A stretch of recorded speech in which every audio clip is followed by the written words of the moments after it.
عليكم ورحمة الله وبركاته. بسم الله الرحمن الرحيم. الحمد لله نحمده ونستعينه ونستغفره ونؤمن به ونتوكل عليه ونعوذ بالله من شرور أنفسنا ومن سيئات أعمالنا. من يهده الله فلا مضل له ومن يضلله فلا هادي له. ونشهد أن لا إله إلا الله وحده لا شريك له ولا نظير له ولا وزير له ولا مشير له لا مثل له ولا مثال له ولا مثيل له لا ضد له ولا ند له. ونشهد أن سيدنا وسندنا وحبيبنا وكريمنا ورؤوفنا وطبيبنا وطبيب أمراض قلوبنا وروح أرواحنا وقرة أعيننا ومرشدنا ومولانا محمدا عبده ورسوله أرسله بالحق بشيرا ونذيرا وداعيا إلى الله بإذنه وسراجا منيرا الذي كان وجهه يتلألأ كالقمر ليلة البدر لا نبي بعده ولا رسول بعده وهو خاتم النبيين صلى الله تعالى عليه وعلى آله وأصحابه وأتباعه وذرياته أجمعين برحمتك يا أرحم الراحمين. أما بعد فأعوذ بالله من الشيطان الرجيم. بسم الله الرحمن الرحيم. اليوم أكملت لكم دينكم وأتممت عليكم نعمتي ورضيت لكم الإسلام دينا. صدق الله مولانا العظيم. يا رب صل وسلم دائما أبدا على حبيبك خير الخلق كلهم. هو الحبيب الذي ترجى شفاعته لكل هول من الأهوال مقتحم. جاءت لدعوته الأشجار ساجدة تمشي إليه على ساق بلا قدم. محمد سيد الكونين والثقلين والفريقين من عرب ومن عجم. ثم الرضا عن أبي بكر وعن عمر وعن علي وعن عثمان ذي الكرم والآل والصحب ثم التابعين لهم أهل التقى والنقى والحلم والكرم. أستغفر الله من قول بلا عمل لقد نسبت به نسلا لذي عكم. يا رب صل وسلم دائما أبدا على حبيبك خير الخلق كلهم. رب اشرح لي صدري ويسر لي أمري واحلل عقدة من لساني يفقه قولي. رب أعوذ بك من همزات الشياطين وأعوذ بك رب أن يحضرون. سبحان ربك رب العزة عما يصفون وسلام على المرسلين والحمد لله رب العالمين. اللهم صل وسلم على سيدنا ونبينا إمام الأنبياء والمرسلين صلى الله عليه وعلى آله وأصحابه وبارك وسلم. اللهم صل وسلم على سيدنا ونبينا معلم الأمة صلى الله عليه وعلى آله وأصحابه وبارك وسلم. اللهم صل وسلم على سيدنا ونبينا صاحب الحوض المورود صلى الله عليه وعلى آله وأصحابه وبارك وسلم. اللهم صل وسلم على سيدنا ونبينا ومولانا صاحب لواء الحمد صلى الله عليه وعلى آله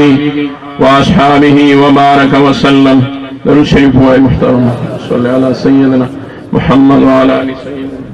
محمد صلاة دائمة مقبولة تؤدي بها عنا حقه العظيم.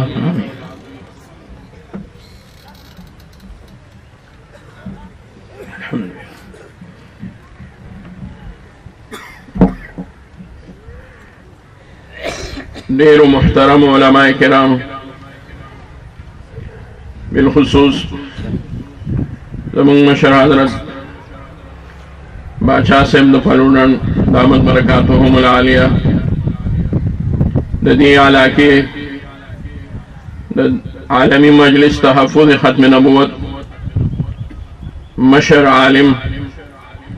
حضرت مولانا خیرالامین صاحب او زمونږ ډېر نور ګڼ شمېر علماء کرام چې په دې سټیج یا په مجمع کې ناست دي او زما ډېرو ګرانو محترمو مشرانو بزرګانو سپین ږیرو او سپین روبو الله مو د دې نوم عزت سیوا کا او زما ډېرو ګرانو قدرمنو په دین مینو ظلمو ځوانانو ورونو چې ما ته زما یو ورور د سلسلې دا ووایي چې دا مجلس د علماو په سرپرستۍ کې د هغوی په نګرانۍ کې د دې علاقې نوجوانانو ظلمو هلکانو دا جوړ کړی دی ما وی الحمدلله الله دې هغو ته د دې جذبې یو دې ورته الله جزای خیر ورکړي او بل دې الله رب العزت هغو ته د دې په بدل کې د محبوب رسول الله مبارک د عشق او د محبت نه ډکه زندګي ورکړي دا ډېره د خوشحالۍ خبره ده زمونږ ورور حضرت مولانا ذبیح الله شاه صاحب تاسو ته وفرمایل چې د ختم نبوت د عقیدې متعلق کوم اجتماعات کېږي د هغې مقصد څه وي نو دا د سیاست نه بالاتر خبره ده په دې وخت سره چې څوک د ختم نبوت په نوم باندې راپاسي او هغه د دغې عقیدې د پاسدارۍ او د تحفظ اعلان کوي موږ ورسره یو ځکه دې وخت سره امت ته د اتحاد او د اتفاق ضرورت دی د عصیې ملعونې په رهایۍ باندې چند علماء کرام چې هغه حقو علماء کرامو هغوی د سیاست په دغه میدان کې د مولانا صاحب محترم سره راپاڅېدل د هغې نه علاوه ډېر خلک په دې شک او تردد کې چې آیا دا خبره ښه ده او که ښه نه ده او دا د ملک په حق کې ده او که په حق کې نه ده او ګنې چې دا موږ له دې باندې لبکشایي په کار ده او که نه ده په کار او تر دې پورې زموږ د ځوانانو ذهنونه د هغوی زړونه د هغوی فکر د غلطو خلکو د میډیا او د نشر اشاعت په وجه باندې خراب کړی شوی چې آیا آسیه هغه مجرمه ده او که نه هغه بېګناه ده داسې پکې وویلی شو موږ وپاټی پرېږدی دغه وخت سره سیاست خو څه د خاصو ورځو خبرې دي زمونږ سیاست خو دا دی چې د نبي علیه صلات وسلام په ناموس باندې خپل ژوند تیر کړو زمونږ د ژوند مقصد خدا ګرځول موږ له پکار دی چې موږ د محبوب رسول الله مبارک د تاج د ختم نبوت د غلامۍ لپاره ملا وتړو چې موږ داسې نشو کولی زمونږ نه د شان ورشاه کشمیري رحمت الله علیه د قول مطابق که چېرې زه د ختم نبوت دپاره سپایتوب نشم کولی او د نبي علیه صلات وسلام د تاج د ختم نبوت دپاره زه تګ و دود او کوشش نشم کولی ما نه د لارو کوڅو د نالو هغه سپي بهتر دي د هغې نه خو به تپوس نه کېږي ما نه خو به دا تپوس کېږي چې د محبوب د ناموس لپاره دې څه کړي نو دوی تاسو دا هم وفرمایل چې د دغې دپاره خپل ژوند هغې کې یو انقلاب راوستلی دا ډېره د خوشحالۍ خبره ده واحد امت چې یو کېږي نو هغه په عقیده د ختم نبوت یو کېږي هر جماعت دی الله رب العزت د نبی علیه السلام د تاج د ختم نبوت پاسدار وګرځوي امت ټوکړي کېږي د دغې یارې موږ وایو چې نورې خبرې شاته غورځول پکار دي دې وخت سره په دې ملک کې د عقیدې د تحفظ ختم نبوت د پاسدارۍ لپاره او د هغې د تحفظ دپاره ملا تړل پکار دي عوامو له الله ډېر لوی طاقت او قوت ورکړی دی خدای د خپل قوت طاقت نه خبر نه وي نو څوک راشي او په منځ کې اختلافات پیدا کړي او دی تقسیم کړي ډلې ډلې ترې نه جوړې کړي هره ډله ځان له لګیا وي زه په حقه یم یو په هر یو که په حقه یې هېڅوک کوم او په هغې کې بری نشي موندی نو زما محترمو زما اوس ستاسو خدمت کې دا عرض دی چې مونږ او تاسو به خپل ژوند هغه په دغه نیت باندې تیرو چې که کله هم د عقیدې د تحفظ ختم نبوت او د تاجدار ختم نبوت صلی الله علیه و آله وسلم د مبارک ناموس د ناموس رسالت خبر راځي مونږ به ان شاء الله په هر میدان باندې د دې خپل مشرانو د دې خپل اکابرو د علماو سره بالکل اوږه په اوږه باندې ان شاء الله ولاړو. نور زموږ د ژوند څه مقصد دی؟ مونږ به نور څه وکړو؟ دی چې ما ته وویل ځوانانو جذبه ده پکې ډېره، بوډاګانو مشرانو همدغه شان خوند کوي، تاسو به ناست شئ، ځوانان به انشاءالله کار کوي، خو دومره ده چې تاسو به ورته ډاډ ورکوئ، ډاډ به ورته ورکوئ. او ځوانان عمر له د نبي علیه صلات وسلام په ناموس باندې مؤمنان ځوانان هغه الحمدلله جنګېدلي دي. د نبي علیه صلات وسلام په زمانه کې یو نوجوان د نبی علیه السلام عاشقو او دا غنوم د طلحه بن برا. دا غزوان د نبی علیه الصلاۃ والسلام په زمانه کې بیمار شو په حیات طیبه کې د نبی علیه السلام. محبوب ته پته ولګېده د دې ځوان تپوس لاړو. طلحه ابن برا د یهودو په چم کې او په محله کې پاتې کېدو. نبی علیہ السلام د تپوس لاړو چې وی قتل د داسې حالت لکه مرض وفات شوی د په بستر مرګ باندې پروتو او د نبی علیہ السلام د تشریف راورین او د راتلونه په دغه بېهوشۍ کې خبر نشو. محبوب یو درنګ کېناستو. الله اکبر. ډېر خوش قسمته خلکو کوم سترګو چې په حالت د ایمان کې محبوب ته کتلې دي او ډېر خوش قسمته سینې وي او ډېر خوش قسمته مخونه چې محبوب رسول الله مبارک ورته د مینې محبت په نظر کتلې. ای عادت له نبی علیہ السلام تشریف راو په دغه چم چې راتیر شو نو د یهودو چمو تپوس لے راغے وی چکه طلحه داسې حالت کې ده ما د تدفین تکفین د جنازې نه خبر کوي که دی وفات شو. حالت داسې نه ده وه حالت نه ده وه دله الله بیا یو ځل هوش ورکړو هغه بېهوشۍ نه ښه شو. یا په بېهوشۍ کې د نبی علیه السلام د راتلو آثار او خوشبویي محسوس کړه او یا پس د تلو د نبی علیه السلام نه هغه خاصه خوشبویي د محبوب هغه محسوس کړه. د نبی علیه الصلاۃ والسلام هم یو ناشنا خوشبویي وه. صحابه ټول د دې قایل دي چې په کومه لاره به محبوب تیر شو په هغه لاره به ټوله ورځ د محبوب د خوشبویۍ نه په هغه لارو کې هواګانې الوتې.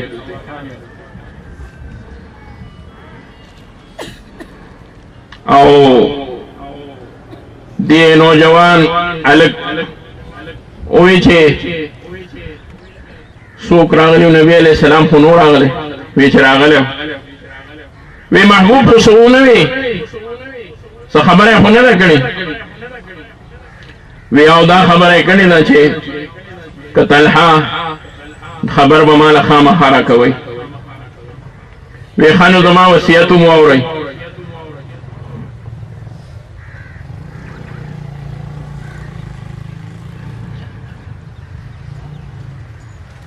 که زه مړ شوم زما د مرګ خبر به نبي علیه السلام نه نور دا د یهودو ظالمانو چم دی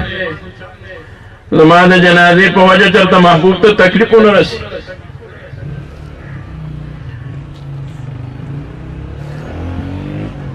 هېڅوک دا نه غواړي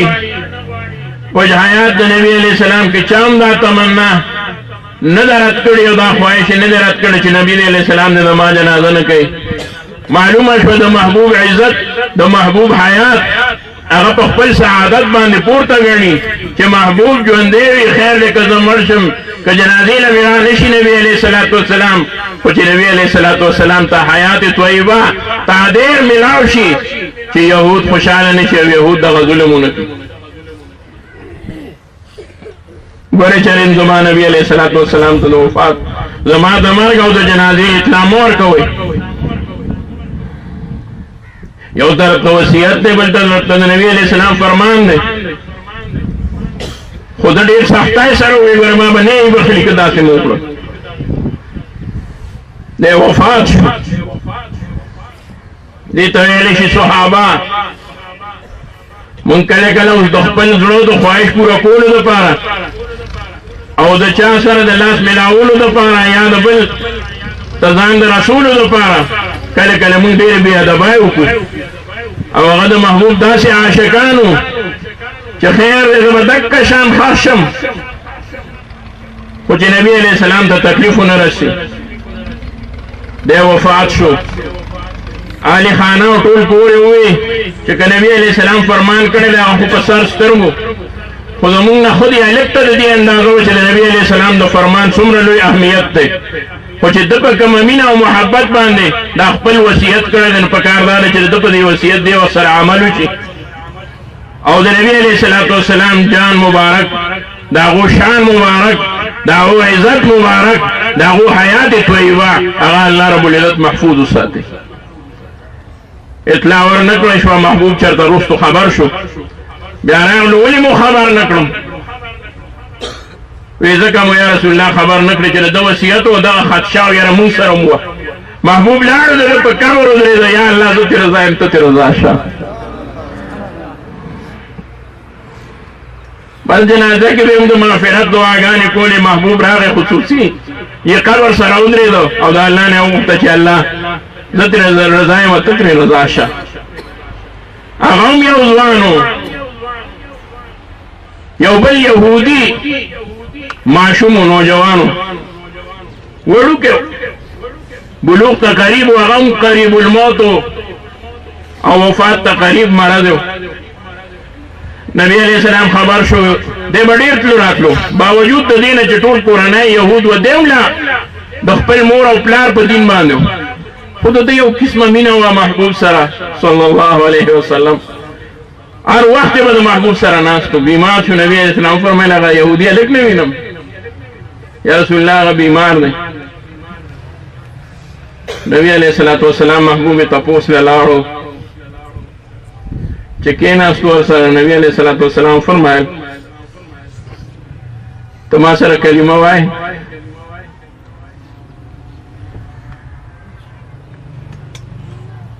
محبوب په خپل امت ډېر زیات مایل نه وروړو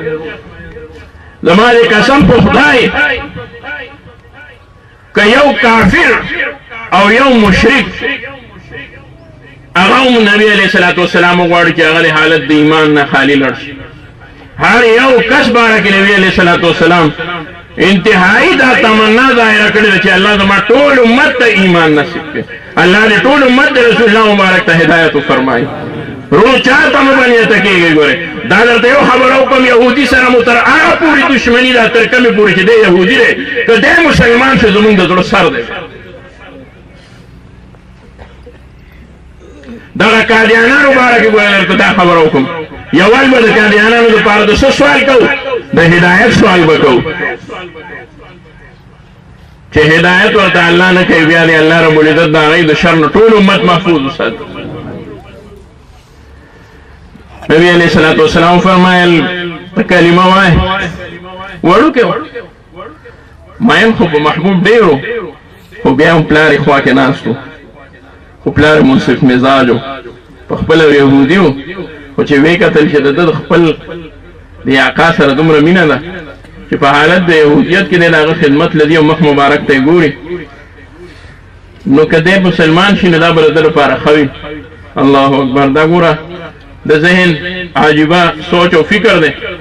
په خپله نه مسلمانېږي خو د بل لپاره غواړي چې دی مسلمان شي داسې واقع هم راغلی ده پکې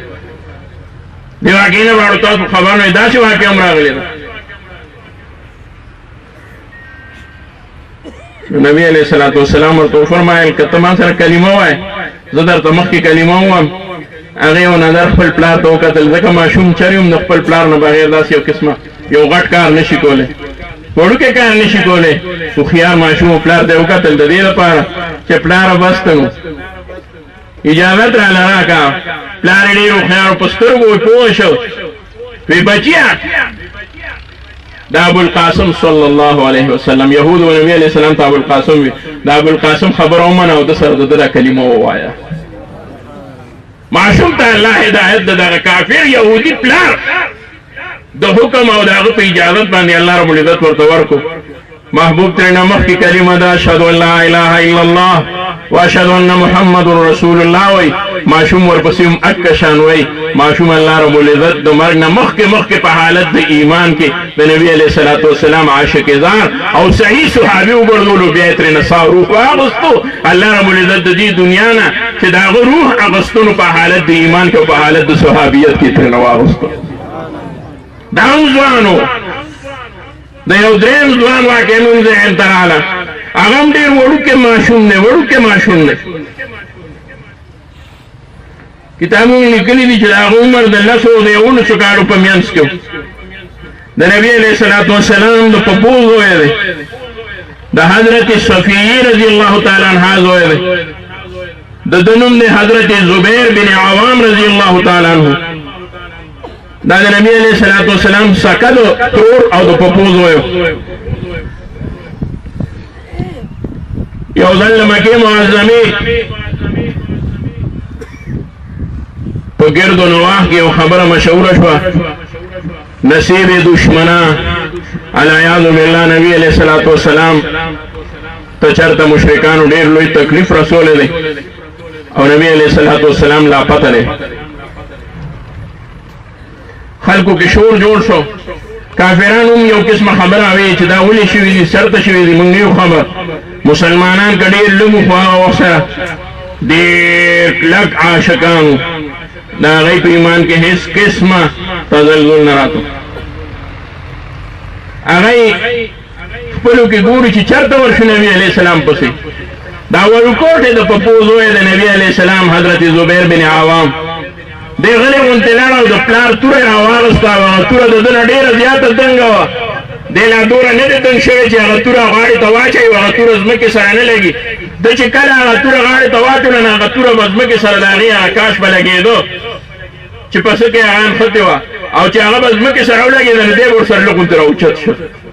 دومره مانری وړوکی ولا ماشوم و، کلې لا نه و لوی شوی. دی ډېر په تکلیف باندې دی، هغه توره لګولی هم نه شي ځکه هغې سره بیا دی راوچتېږي. خو توره یې نیولې ده او ډېره درنه ده په ده باندې هغه توره. او د مکې معظمې د حدودو نه ووتو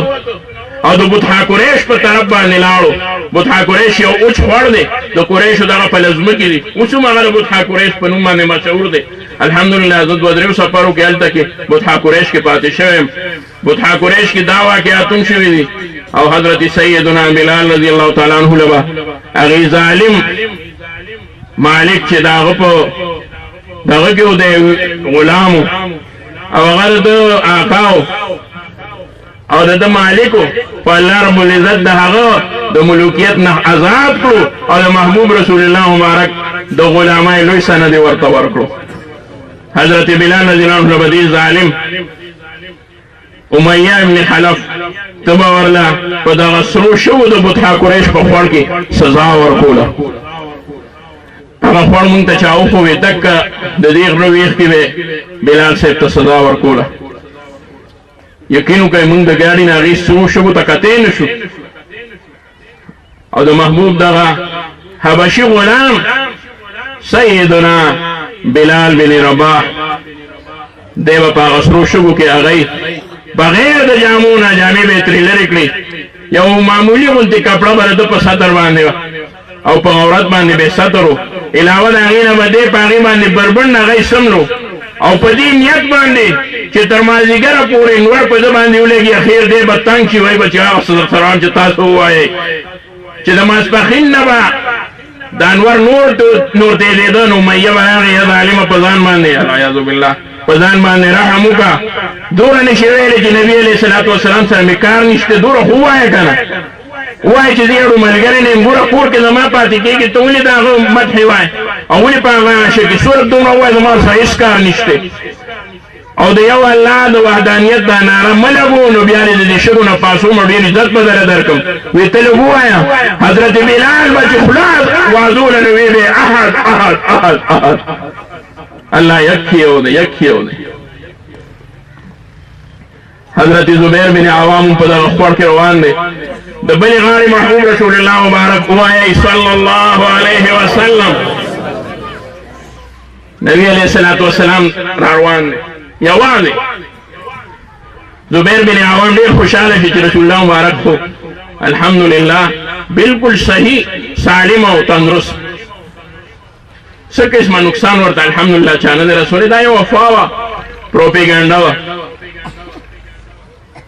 زبیر بن عوام چې کله نبی علیه الصلاة والسلام ورته وکتل نو حیران شه چې دې تورې ته دا هم په ده لویه ده ده ته او په دې سرو شګو کې او په دې وچه میراغ او په سره سور نور کې دې څه کوي وی زبیره چېرته دی وی یا رسول الله تا پسې درتلم وی ولې وی چا داسې خبره کړې وی نه داسې خبره نشته چې هسې ویلې دي وی دا توره د څه ده وی دا خو مې د دې لپاره راواغسته چې که چېرې هر چا تا ته نقصان رسولی یو زما مخې له راغی او ما ولیده زه به د هغې سړي نه سر ووهم نبي علیه السلام وفرمایل همدغه شان وه وی او یا رسول الله هسې خو نه یم راوتلی نبي علیه السلام به د بل د خوشحالولو لپاره کله کله خبرې له نور مو ترغیبي خنداز ورکړو چې ښه ته هم دقه شان په دې پسې راغلی وي هغه وی یا رسول الله نبی علیه السلام خپل څادر مبارک لر کړو په هغه باندې یې واچوي دا زما د زبیر شوه دا څادر دله ما درکړو هدیه د نبی علیه السلام ورته ملاو شوه او نبی علیه الصلاة والسلام ورته دویم نمبر سند او بشارت د څه ورکړو غوږ ورته کېدی ورو نبی علیه الصلاة والسلام محبوب ورته وفرمایل زبیره تر قیامته پورې چې څوک زما په ناموس باندې ولاړ وي او جنګ کوي که هغه په توره وي که په ټوپک وي که په ډل وي که د چا په وژلو وي زبیره باقاعده به هغې کې اول حصه ستا وي محبوب د خپل ناموس رسالت دپاره دومره لوی سند او بشارت پرېښودو په موږ د ټولو انبیاو علیهم الصلاة والسلام ناموس ګران دی یو مسلمان نشي برداشت کولی چې د یو نبي باره کې د څوک یو قسمه سپکه خبره وکړي موږ برداشت کوو نه برداشت کوو هغه د محبوب رسول الله مبارک وروڼه دي او د الله برګزیده بندګان دي که د هغی ته د هغی څوک وایي چې موږ د هغه په امت کې لکه یهود او نصوارا موږ او تاسو نه یې تاسو باندې به هغی ګوره داسې بنو ځکه چې تاسو د هر چا باره کې داسې قسمه خبرې کوئ په موږ محبوب هم ګران دی د محبوب رسول الله مبارک وروڼه هم ګران دي په هر حال په دې ځای باندې زه دا څو خپلې خبرې